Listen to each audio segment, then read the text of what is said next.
Welcome to today's Meet the Funder session, where you'll learn more about the Developing Recovery Communities Fund.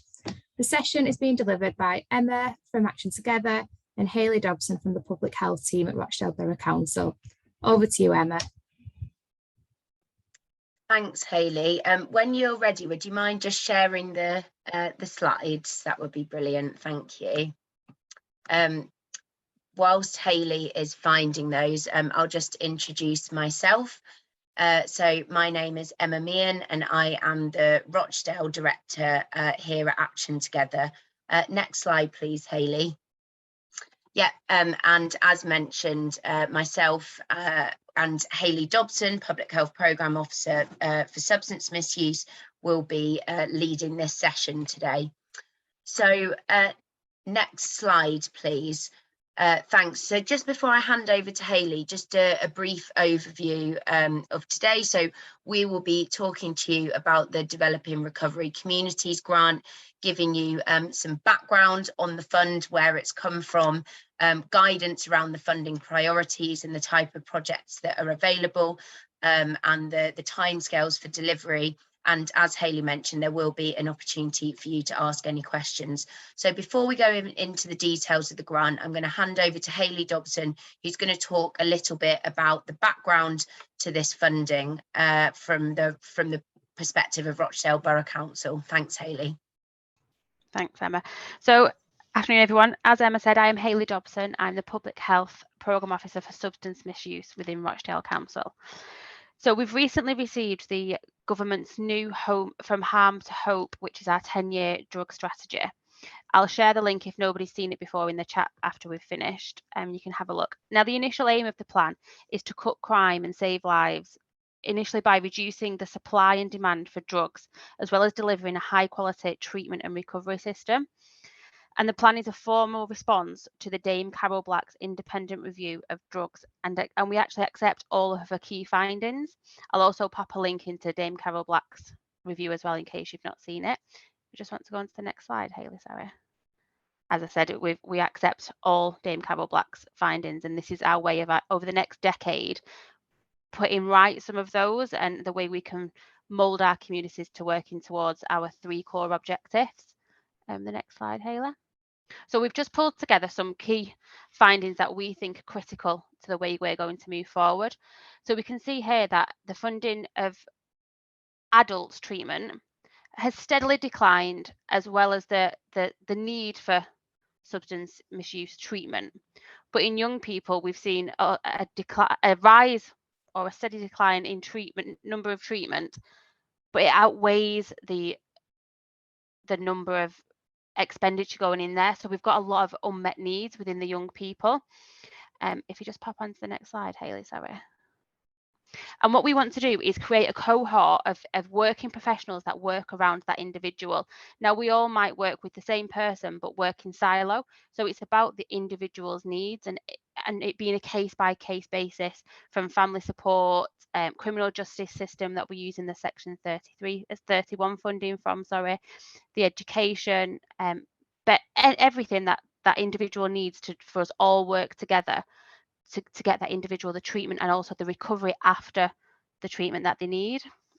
And the next slide. So this really breaks down the strategy into what we see as 3 main core objectives.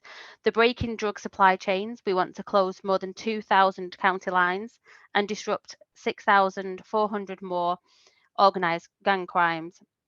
Now, if you take a look at the results from the GMP's Operation Avro from earlier this year, in Rochdale alone, we dismantled 11 lines, along with the arrest of 10 suspected drug dealers.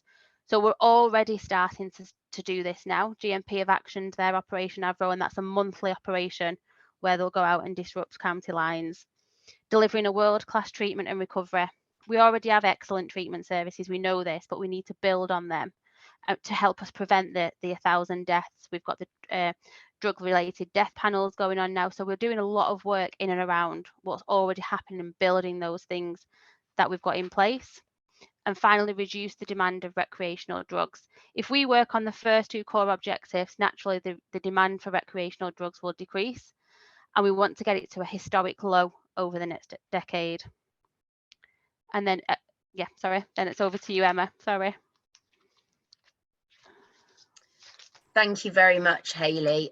So before we go into the sort of details of the grant, just a little bit about our approach to grant making as an organisation. So Action Together has signed up to the IVAR Flexible Funders Open and Trusted grant making agreement. And so what that actually means in practice is that we've made commitments against these following points. So don't waste time. So explaining funding priorities clearly, being open and transparent about our requirements and any exclusions for the funding.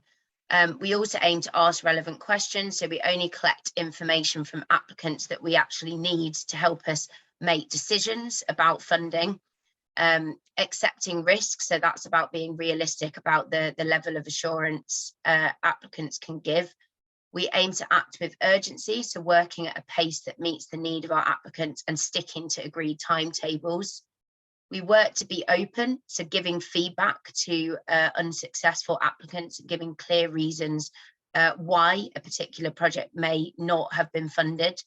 We also work to enable flexibility. So I think, you know, the last 2 years is a really good example of where voluntary and community organisations have had to work in a really flexible way to meet the needs of communities. So we recognise that as a funder as well.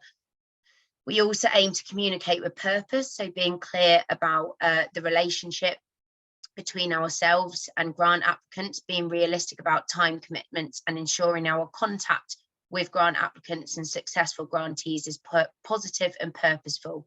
And then finally, we aim to be proportionate, so ensuring reporting requirements are well understood, proportionate and meaningful. If you have any questions on any of those sort of elements or those principles, just pop a question in the chat or ask a question at the end. Next slide, please, Hayley. Great, so this is just a little bit about the backgrounds and aims of the treatment. So as Hayley's talked about, there is a strategy in place to improve outcomes for individuals in structured treatment plans recovering from substance and alcohol abuse. And what we're aiming to do with this fund is to support VCFSE organisations to make a contribution to those outcomes over time.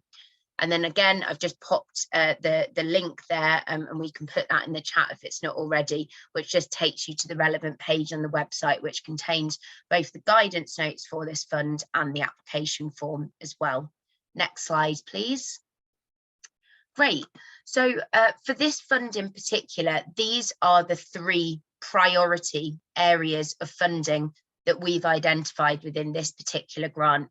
So the first of those is the development and expansion of recovery communities and peer support networks for substance and alcohol misuse in Rochdale.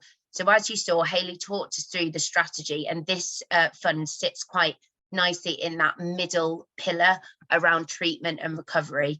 So actually it's about enabling active and supportive recovery communities beyond the life of formal treatment, and enabling the development and expansion of those really important peer support networks that enable people to remain in recovery.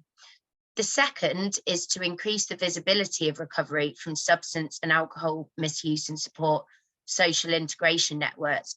So that's about making recovery and recovery communities visible and accessible, and ensuring that people know that they exist and how they can support them in their journey of recovery. And the final one is around improved networks. So improving the networks of social connections so that people facing exclusion through substance and alcohol misuse have the opportunity to live healthy and fulfilling lives for involvement in a community that supports their recovery, encourages social integration, builds their abstinence and well-being, and is led and organised by their peers and families. So just a couple of things I think it's helpful to pull out within this priority is that we know social isolation is something that can really impact someone's recovery process, and actually access to peer support networks can have an incredibly beneficial and positive impact upon someone's well-being or their likelihood of remaining in recovery. So what we're looking for is projects that enable and support social connection and the reduction of social exclusion as a result of substance and alcohol misuse. And then the second part from this that I really wanted to pull out is that last sentence, led and organised by their peers and families. So we know that within recovery communities, voices of lived experience are incredibly important, and that recovery communities led by people with lived experience really helps in keeping people within those recovery spaces and provides that really strong support network. So those are the three priorities for this particular piece of grant funding. Now, it may be that you have an idea for a project that actually works across all three of those priorities, just one of those or a couple of them, and that's absolutely fine if your project or your idea actually touches on a couple of those. So next slide, please, Hayley. Great. So this is the key information regarding the fund. So within the fund in total, there's £20,000, and we're inviting applications for up to £5,000 worth of funding. So it may be that there are a larger number of slightly smaller grants. It may be that there are 4 successful grants of near that £5,000 mark. So we're just asking applicants to think about how much you would need up to that £5,000 mark to deliver your project or your idea. In terms of who can apply, you must be a member of Action Together, locally rooted and active in Rochdale, and we do ask that you are either formally constituted or that you can clearly evidence that you are working towards formal constitution. In terms of the delivery of the projects will need to be completed by the end of May 2023. And there's some information about this further on, but you will be asked to submit a monitoring report following the completion of your project. In terms of the decision-making process, any of you who've previously made applications to other Action Together Rochdale grants, including the Respond, Repair, Recovery Fund, may be familiar with this process, but we have a community panel in place. So a panel made up of representatives from different parts of the voluntary and community sector with a range of knowledge and expertise who review and mark each application against the priority list, reviewing each application in turn to help inform a final decision. And then finally, the deadline for applications is 9 AM on Monday, the 31st of October. So that will be the point where we will close this fund and score all the applications we've received up to that point. So next slide, please. So this is just a little bit more information about exactly what the money can and can't be spent on. So we do anticipate that costs will be, in your budget, you'll be outlining any project delivery costs. That can include costs for staff in your project and equipment. It can include any running costs for your project or for your idea. It can include any volunteer expenses that you'll incur as a result of the project. And there are some limited exceptions. So for example, we cannot fund contingency costs, VAT that can be reclaimed, loan costs or interest. But I think that the key message on what the money can be spent on is if in doubt, if you're not sure whether you're able to include something, just get in touch with us and we'll be able to look at that on a case-by-case basis and give you some advice and some guidance on whether we can accept that particular cost. So Hayley, if I can just ask you to briefly pause sharing, and what I'm going to do at this stage is just open up the application form on the screen so you can see the information that we will ask you to complete as part of the application process. So I think I can stop sharing for you. And I will just bring up the form. For some reason it's not showing, so bear with me a moment. Here it is. Okay, so this is really just to give you a little bit of an overview about the type of information that we ask for. So first of all, we'll just ask for the basic information about your group or organisation, so your name and your address, and then 2 main contacts that we can speak to about the application. We then ask you to confirm that you're based or working in the Rochdale Borough with beneficiaries from the area. And if you are working within a particular township or neighbourhood within the borough, we do ask you to just tick those areas. And that's so we can understand the geographical spread of the funding as well.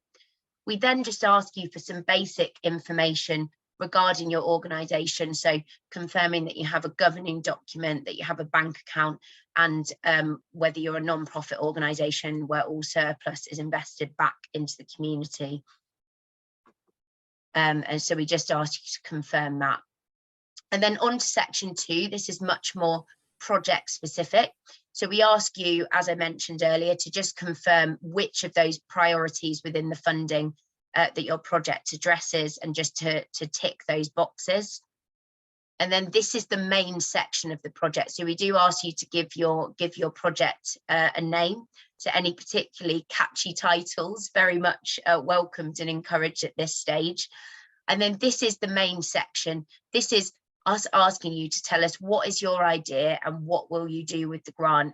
So I think my top tip for this section would be put in as much kind of clear information as you can. So imagine, even if you do, you're already in contact with Action Together and you come along to a lot of our events, imagine that we don't know anything about you or your organisation or the way you work, and really kind of talk us through step by step how you would be delivering this project, particularly the communities and the people that you'd be working with, and what methods would you be using. So for example, if you are talking about developing an online recovery space, we'd really like to know how that will work. Will you be using Zoom? Are you planning to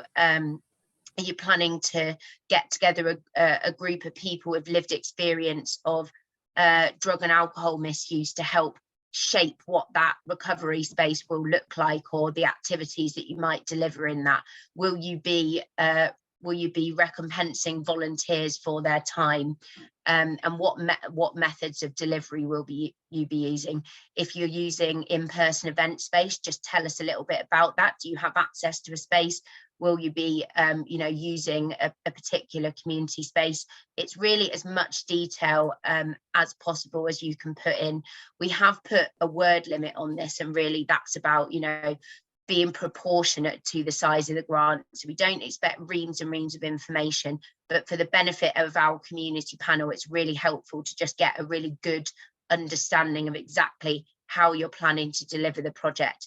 And finally, timelines in here are really helpful. So actually saying, we'll get together, 5 of our volunteers in January, we'll set up the first online recovery space in February, and then we'll deliver a celebration event in May.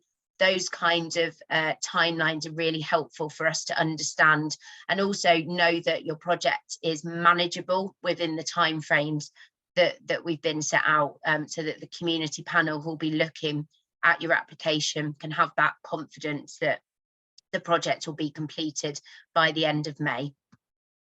And then finally, next we ask you about how many people will directly benefit from the project. So that's really to ensure that there's an understanding of how many people can we expect you'll be working with over this time. So you might say, for example, that you anticipate that there will be 10 people attending each event or session that you're running, and you're running 5 sessions, so in total that's 50 people. These are just examples that I'm working through, but just have a think through, how many people do you think will be directly benefiting from the project? And if you're working more widely than just direct beneficiaries, is there anyone who might indirectly benefit from the project as well? So for example, friends, family, and partners, if you're doing anything to support those people, it would be really helpful to hear about that here. Then next, we ask you whether there are any of the following communities who'll benefit from your project. This is as part of the work we do around equality, diversity and inclusion. So we're really keen to understand if you are targeting specific communities with your work. So if you're an organisation, for example, who works directly with communities experiencing racial inequalities, or you're setting up a LGBT plus recovery space because you've identified that as a gap in provision, it's helpful for us to just understand if you are working with any particular marginalised groups. And then finally, we ask you to provide a breakdown of how you will spend the grant.